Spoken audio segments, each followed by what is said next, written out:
Hello friends, स्वागत है आपका हमारे यूट्यूब चैनल सोनू 3SR में।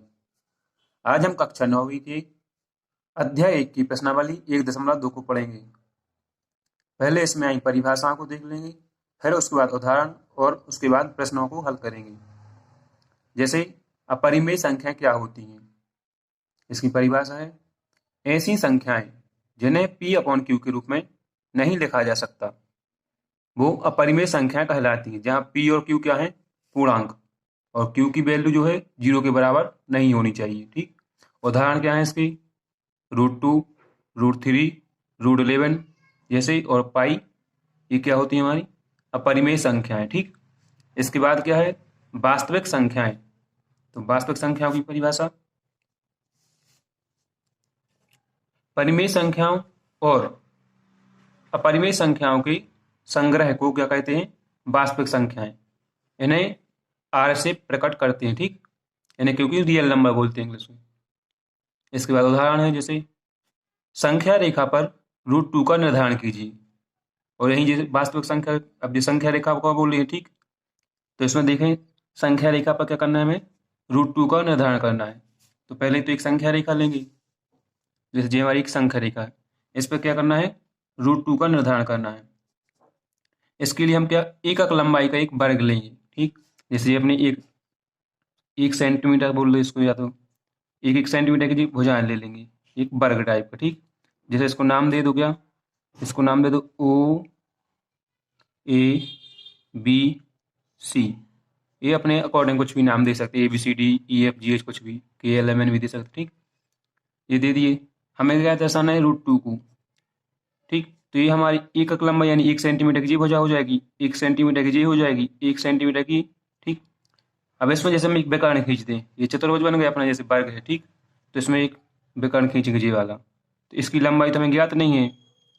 अब जैसे एक त्रिभुज ले लें, कौन कौन सा, OAB, एक त्रिभुज बना जो क्या है, एक समकोण त्रिभुज। ठीक, अब एक इस त्रिभुज के हिसाब से ये क्या हो गया अपना विकर्ण, जैसे ये आधार है, ये लंब। ठीक, तो ये अपना एक क्या विकर्ण, तो इसकी लंबाई निकाल लेंगे।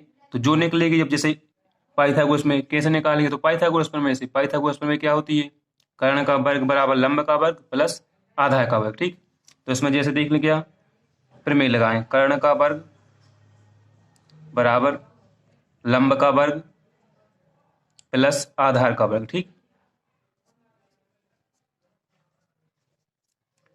कर्ण का मान तो अपन ज्ञात नहीं है। ठीक, तो इसको ये लिख दें, लंब की वैल्यू क्या है 1, इसका क्या करना है, वर्ग करना है, प्लस आधार की वैल्यू 1, इसका भी वर्ग करना है। तो 1 का वर्ग क्या हो जाएगा, 1, प्लस इसका भी 1 का वर्ग 1 हो जाएगा, बराबर आ जाएगा क्या 2। यहाँ पे क्या है, कर्ण का वर्ग, तो ये वर्ग घटेगा तो इसमें क्या लग जाएगा, वर्गमूल। तो कर्ण की वैल्यू क्या आ जाएगी अपनी, √2। यही हमें क्या करना है, इस पे इसका स्थान क्या करना है, निर्धारित करना है। ठीक, यहाँ पर संख्या रेखा पर। तो क्या करेंगे जी, इसकी वैल्यू क्या निकलेगी अपनी, √2 कर्ण की वैल्यू। ठीक, तो क्या करेंगे, O को केंद्र मानकर और OB को क्या लेंगे, त्रिज्या। तो इसको लेकर क्या करेंगे, एक वृत्त खींचेंगे, जो कहाँ पर संख्या रेखा पर कहाँ पर मिल रहा है अपना, ये बिंदु यहाँ पे। ठीक, एक मिनट दी,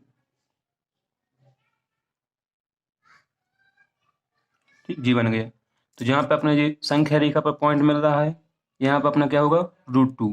तो इस प्रकार से हम संख्या रेखा पर क्या करेंगे, √2 का निर्धारण कर लेंगे।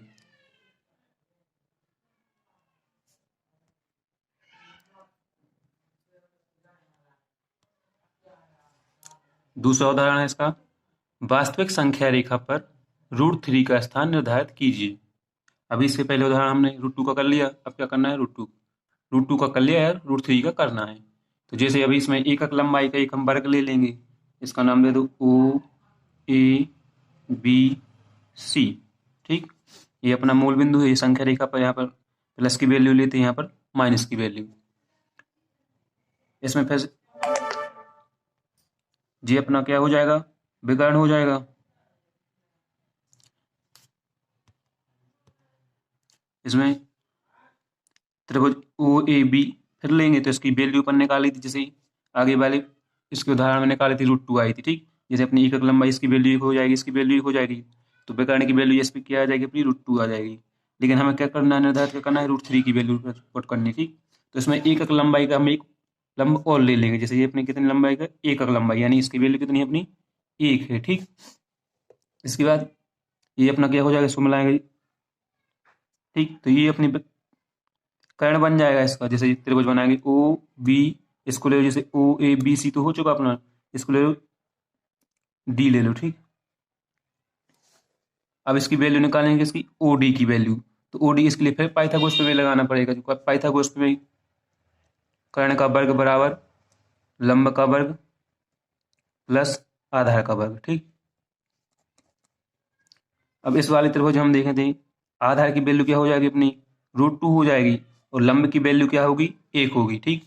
वैल्यू पुट कर दें इसमें, लंब का वर्ग यानी 1 का वर्ग प्लस √2 का वर्ग हो जाएगी, इसकी वैल्यू हो जाएगी 1 + 2 बराबर 3।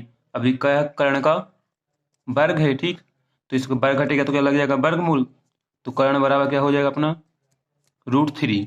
तो ये वैल्यू जो अपनी है, ये क्या आ गई अपनी, √3 की वैल्यू आ गई, ठीक। अब क्या करेंगे, ओ को केंद्र मानकर और ओ डी को त्रिज्या मानकर एक वृत्त खींचेंगे, जिस पर जहां पर यानी संख्या रेखा पर जहां भी ये मिलेगा तो क्या हो जाएगा अपना, बिंदु मिल जाएगा, कौन सा, √3, ठीक। तो परकाल से लेके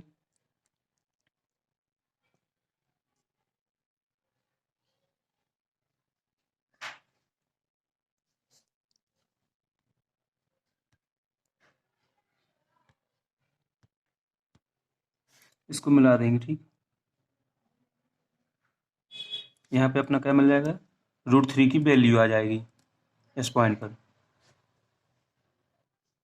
इसकी भाषा आप बुक से भी लिख सकते हैं, ठीक।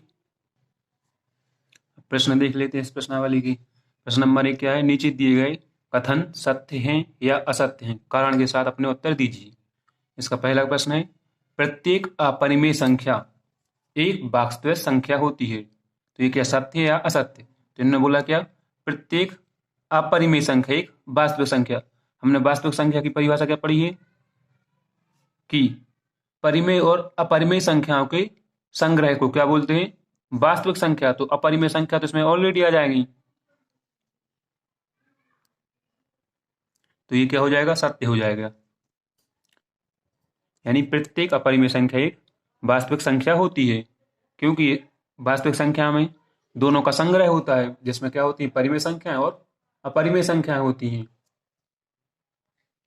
इसके बाद सेकंड क्वेश्चन है इसी का, संख्या रेखा का प्रत्येक बिंदु √m के रूप का होता है, जहां m क्या है, एक प्राकृतिक संख्या है। तो इसमें बताना है कि प्रत्येक बिंदु में अपन जैसे संख्या रेखा लेते हैं, इस मान के चलो अपनी ये संख्या रेखा है, यहाँ पे मूल बिंदु 0, इस साइड 1 2 3 4, यहाँ पर -1 -2, ठीक। तो इन्होंने बोला है प्रत्येक बिंदु √m के रूप का होता है, तो प्रत्येक बिंदु नहीं होता। जैसे अब जैसे कोई माइनस की संख्या ले लो, तो उसको अपन √2 के रूप में नहीं लिख सकते, जैसे -2।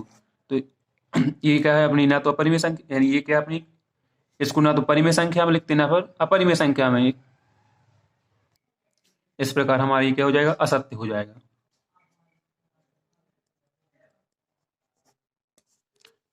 इसके बाद थर्ड क्वेश्चन है सीगा, प्रत्येक वास्तविक संख्या एक अपरिमेय संख्या होती है। क्या बोल रहा है, प्रत्येक वास्तविक संख्या एक अपरिमेय संख्या। तो अपन ने अभी पढ़ा वास्तविक संख्या, तो वास्तविक संख्या क्या होता है, अपरिमेय और परिमेय संख्याओं का संग्रह होता है। लेकिन ये बोल रहे हैं प्रत्येक वास्तविक संख्या, तो प्रत्येक वास्तविक संख्या के लिए नहीं है कि अपरिमेय हो, क्योंकि उसमें संग्रह, उसमें साथ में परिमेय भी होगी और अपरिमेय भी होगी। लेकिन ये क्या बोल रहे हैं, प्रत्येक होनी चाहिए, तो ये क्या हो जाएगा, गलत हो जाएगा। यानी प्रत्येक वास्तविक संख्या एक अपरिमेय संख्या नहीं होती उसमें, क्योंकि परिमेय संख्या भी साथ में होगी। सेकेंड क्वेश्चन है, क्या सभी धनात्मक पूर्णांकों के वर्गमूल अपरिमेय होते हैं, यदि नहीं तो एक ऐसी संख्या के वर्गमूल का उदाहरण दीजिए जो एक परिमेय संख्या है। इन्होंने पूछा, पहले क्या पूछा है, क्या सभी धनात्मक पूर्णांकों के वर्गमूल अपरिमेय होते हैं। जैसे अब संख्या कोई ले लो, जैसे मान लो कोई संख्या जैसे 9 है, ठीक। इसका हम जैसे वर्गमूल, ये तो एक धनात्मक पूर्णांक है, इसका वर्गमूल करेंगे जैसे 9 का, तो इसका आ जाएगा क्या, 3।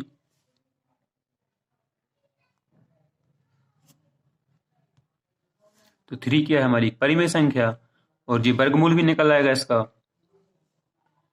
तो इसमें ये गलत हो जाएगा कि सही धनात्मक पूर्णांकों के वर्गमूल है जो अपरिमेय होते हैं। प्रश्न क्रमांक 3 है, वास्तविक संख्या रेखा पर कर्णी 5 का निर्धारण कीजिए। जैसा हमने उदाहरण में पहले कर लिया है, क्या कर्णी 2 का निर्धारण कर लिया, कर्णी 3 का किया है, इसी प्रकार क्या करना है, कर्णी 5 का निर्धारण करना है। इसमें ये एकक लंबाई ली थी तो इसकी वैल्यू क्या आ गई थी अपनी, कर्णी 2 आई थी, ठीक। इसी प्रकार आगे लिया था तो इसकी वैल्यू क्या आ गई थी अपनी, कर्णी 3 की लगभग आ गई थी। अब इसके बाद इसी को आधा मानते जाएंगे और यहाँ पर एकक लंबाई का एक लंब खींचते जाएंगे, ठीक। तो हमें कहाँ किस की वैल्यू चाहिए, कर्णी 5 की। जहाँ से अपनी कर्णी 5 की वैल्यू आ जाएगी वहां तक करेंगे, ठीक। इसके बाद ये वाली वैल्यू अपनी लगेगी लगभग 2 पर आ जाएगी, ठीक। फिर इसके बाद एक और लेंगे इसकी एकक लंबाई का प्रकरण, यानी एकक लंबाई का एक लंब लेंगे और प्रकरण इसकी वैल्यू अब क्या आ जाएगी, ये तो अपनी 2 हो जाएगी, ठीक। तो इसको वही पाइथागोरस में से करेंगे पाइथागोरस में लगाएंगे, इसमें आधार की वैल्यू 2 हो जाएगी। तो कर्ण का वर्ग बराबर आधार का वर्ग प्लस लंब का वर्ग। आधार की वैल्यू क्या है, 2 का वर्ग, यानी 2 है यहाँ पे वैल्यू, ठीक, प्लस 1 का वर्ग, ये हो जाएगा अपने क्या 4 प्लस 1 बराबर 5, ठीक। यहाँ पे क्या है, कर्ण का वर्ग, तो वर्ग घटेगा तो क्या लग जाएगा इस पे वर्गमूल, तो कर्ण की वैल्यू क्या हो जाएगी √5। तो इसको क्या मानेंगे, ओ को केंद्र लेकर फिर वही जैसे ई हो जाएगा ये वैल्यू, ठीक। इसको क्या मानेंगे त्रिज्या, और एक क्या करेंगे वृत्त या चाप काटेंगे कहाँ पे, संख्या रेखा पर। तो लगभग ये कहाँ पे आ जाएगी 2 और 3 के बीच में, तो ये क्या हो जाएगा अपना कर्णी 5, ठीक। वीडियो पसंद आई हो तो लाइक करें और इसके बाद आने वाली वीडियो देखने के लिए चैनल को सब्सक्राइब करें।